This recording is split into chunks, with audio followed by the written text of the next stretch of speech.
Hello student, आज मैं आपको यहाँ बता रही हूँ बजट एक्सपेंडिचर। अभी तक हमने पढ़ा कि रियल में हमारे बजट में जो था वो रेवेन्यू पार्ट का था, अब budget expenditure. Then budget expenditure means होता है estimated expenditures of government during a year और पर्टिकुलर टाइम पीरियड।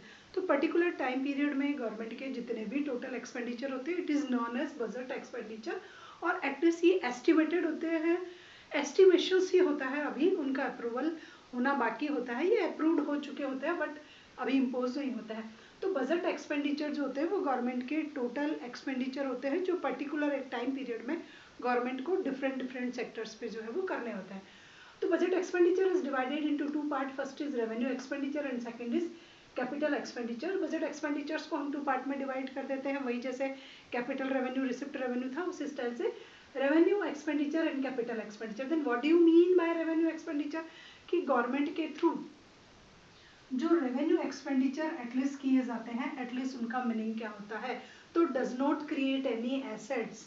इस स्टाइल का जो एक्सपेंडिचर होता है एटलीस्ट ये गवर्नमेंट की किसी भी स्टाइल से एसेट्स को इंक्रीज नहीं करता है। Government all over the country जो होता है, ऑल ओवर द कंट्री इस स्टाइल का एक्सपेंडिचर करती है, बट एक्सपेंडिचर करने के बावजूद भी गवर्नमेंट की एसेट्स में किसी स्टाइल का कोई इंक्रीमेंट नहीं होता है and does not causes any reduction in the liabilities. और जो गवर्नमेंट की जो लायबिलिटीज होती है एटलीस्ट उसमें किसी स्टाइल का भी कोई जो है वो डिक्रीमेंट जो है लायबिलिटीज में नहीं हो पाता है। तो इस स्टाइल के एक्सपेंडिचर जो होते हैं particular which does not create any assets, yeah, which does not increase any assets of government and which does not causes any reduction of the government is known as the revenue expenditures.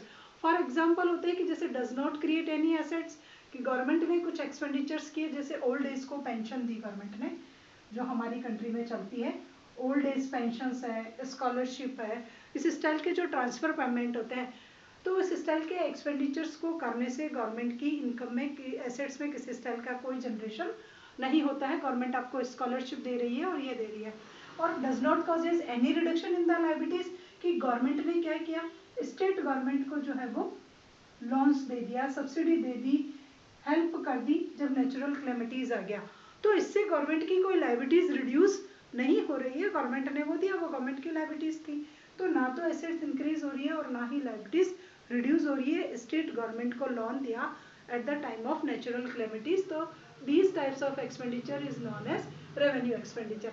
अब revenue expenditures में at least government क्या क्या करती है? तो सबसे पहले wages bill, कि जितने भी जो पब्लिक सेक्टर्स की जो यूनिट्स होती है, उन पब्लिक सेक्टर की यूनिट में जो काम करने वाले एम्प्लॉयज होते हैं, उनकी सैलरी है, उनके वेजेस के जो बिल्स होते हैं, एटलीस्ट टोटल गवर्नमेंट सेक्टर्स के सबसे फर्स्ट एक्सपेंडिचर्स वो आता है।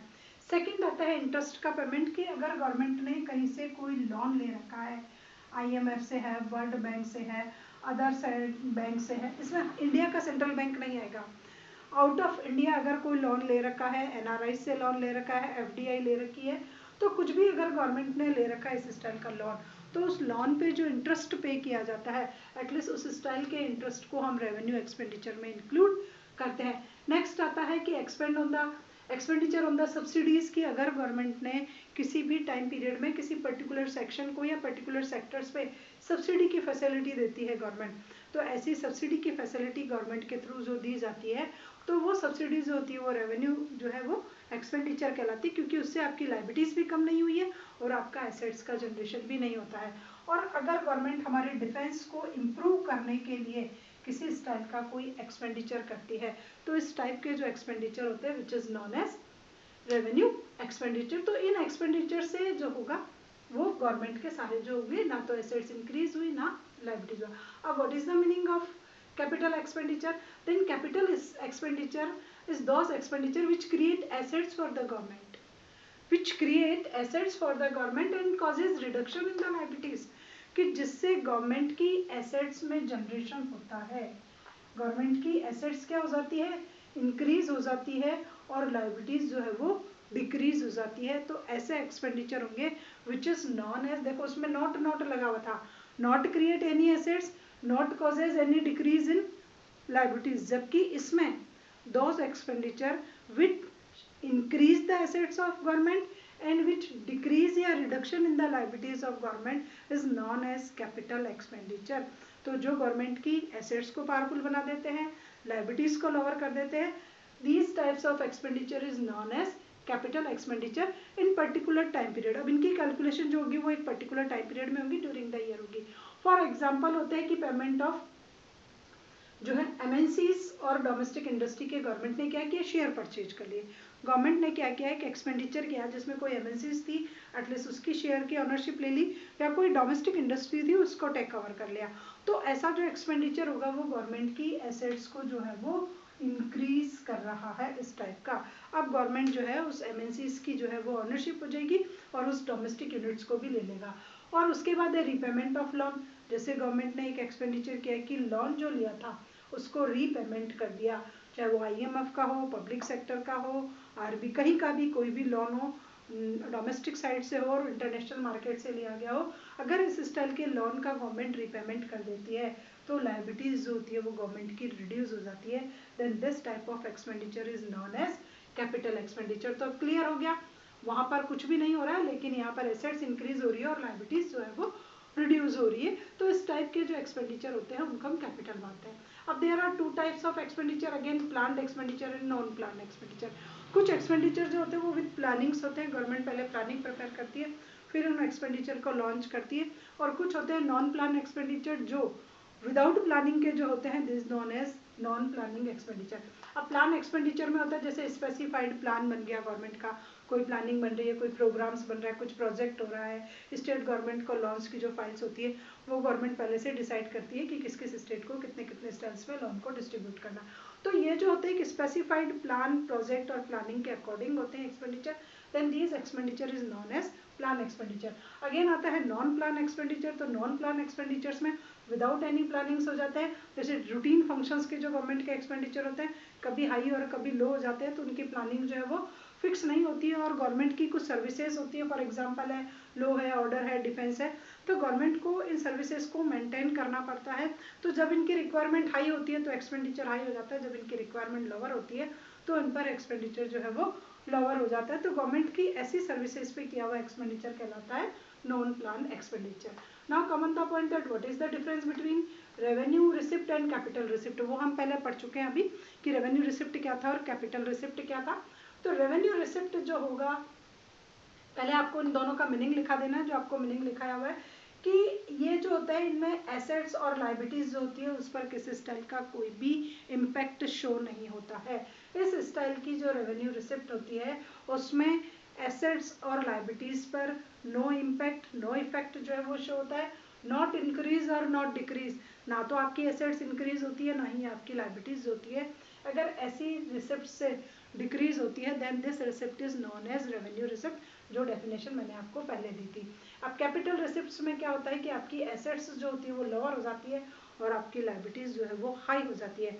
Capital receipt are those receipt which effect on assets is decrease and liabilities will be increased, then this type of receipt is known as capital receipt. अगर आपकी assets कम हो गई और लायबिलिटीज हाई होगी तो इस टाइप की एसेट्स को हम कैपिटल रिसिप्ट कहेंगे। देन बर्डन जो होती है वो किस पर शिफ्टिंग होती है रेवेन्यू रिसिप्ट की, कि do not causes any burden of future generation.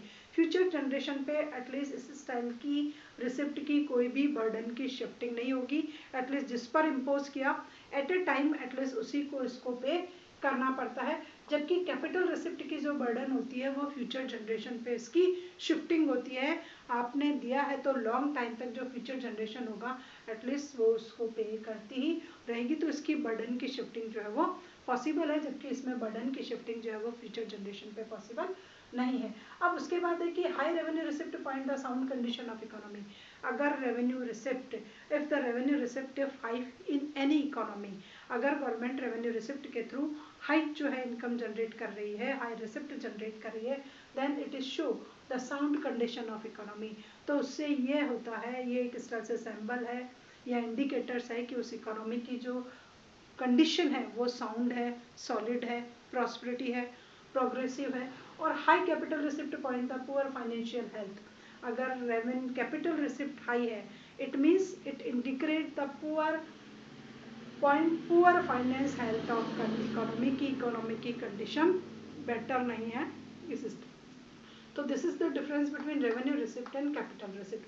Then what is the difference between revenue expenditure and capital expenditure. ये रेवेन्यू एक्सपेंडिचर था और ये कैपिटल एक्सपेंडिचर था. तो अब इन दोनों में क्या डिफरेंस है. देन एसेट्स और liabilities not increase not decrease. ना तो लायबिलिटीज इंक्रीज हो रही है, ना अगर रेवेन्यू एक्सपेंडिचर गवर्नमेंट कर रही है then there is no increment in any assets and not decrease in any liabilities. किसी स्टाइल का कोई नहीं हो रहा है. बट कैपिटल एक्सपेंडिचर अगर गवर्नमेंट कर रही है then assets will increase and liabilities will decrease. Assets जो है गवर्नमेंट की वो इंक्रीज हो जाएगी, हाई हो जाएगी, और लायबिलिटीज जो गवर्नमेंट की है वो लोअर हो जाएगी. Then focus on the welfare of the people. अगर if the revenue receipt revenue expenditure is high economy में then it is sure it is focus on the welfare of people की. Government की जो tendency है वो welfare पे concentration है. लोगों का वेलफेयर इस स्टाइल के एक्सपेंडिचर में ज़्यादा हो रहा है. And high capital expenditure focus on the GDP और ग्रोथ. और अगर हमारे कैपिटल एक्सपेंडिचर हाई है then it is focus on the GDP की. कंट्री की ग्रोथ रेट हाई हो रही है, ग्रॉस डोमेस्टिक प्रोडक्शन है वो हाई हो रहा है, तो इसकी कंसंट्रेशन जो होती है वो जीडीपी पर होती है. High revenue receipt poverty and backwardness of the people. अगर हमारा रेवेन्यू एक्सपेंडिचर हाई है इट मीन्स वो ये शो कर रहा है कि इस कंट्री की जो कंडीशन है वो पुअर है, बैकवर्ड है, बैकवर्ड कंडीशन है और पॉवर्टी जो है वो हाई लेवल पर है. इसलिए गवर्नमेंट को इस स्टाइल के जो है वो एक्सपेंडिचर करने पड़ते हैं. When high capital expenditure point lack of private investment. और अगर गवर्नमेंट के थ्रू हाई कैपिटल जो है एक्सपेंडिचर किए जाते हैं इट मीन्स वहाँ प्राइवेटाइजेशन लोअर है, गवर्नमेंट सेक्टर्स की जो है वो मोनोपोली है या हाई है, और टोटल सर्विसेज जो है वो गवर्नमेंट के थ्रू प्रोवाइड की जा रही है. तो this is the difference between capital expenditure and revenue expenditure.